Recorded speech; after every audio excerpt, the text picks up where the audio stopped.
Luke chapter 16 in the New Living Translation. Jesus told this story to his disciples. There was a certain rich man who had a manager handling his affairs.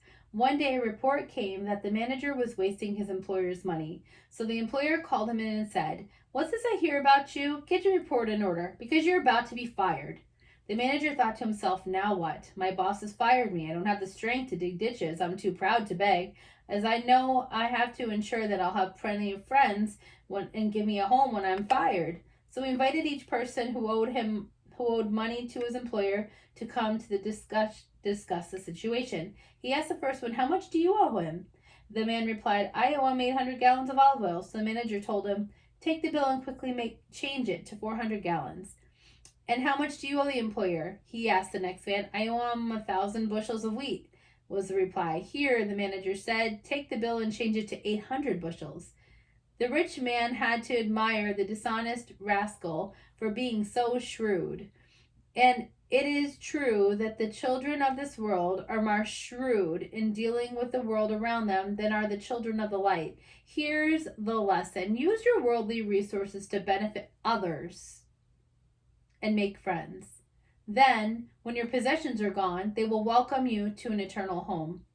If you are faithful in little things, you'll be faithful in large ones. If you're dishonest in little things, you won't be honest with greater responsibilities. And if you are untrustworthy about worldly wealth, who will trust you with the true riches of heaven? And if you are not faithful with other people's things, why should you be trusted with things of your own? No one can serve two masters, for you will hate one and love the other. You will be devoted to one and despise the other. You cannot serve God and be enslaved to money. The Pharisees, who dearly loved their money, heard all this and scoffed at him. And he said to them, "You like to appear righteous in public, but God knows your hearts.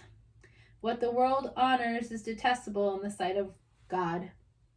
Until John the Baptist, the law of Moses, and the messages of the prophets, you were your guides. But now the good news of the kingdom is preached, and everyone is eager to get in. But that doesn't mean that the law has lost its force. It's easier for heaven and earth to disappear than the smallest point of God's law to be overturned. For example, a man who divorces his wife, marries someone else, commits adultery, and anyone who marries a woman divorced from her husband commits adultery. Jesus said, there was a certain rich man who was splendidly clothed in purple and fine linen, and who lived each day in luxury. At his gate lay a poor man named Lazarus, who was covered with sores. As Lazarus lay there longing for scraps from this rich man's table, those dogs would come and lick his open sores. Finally, the poor man died and was carried by the angels to sit beside Abraham at the heavenly banquet.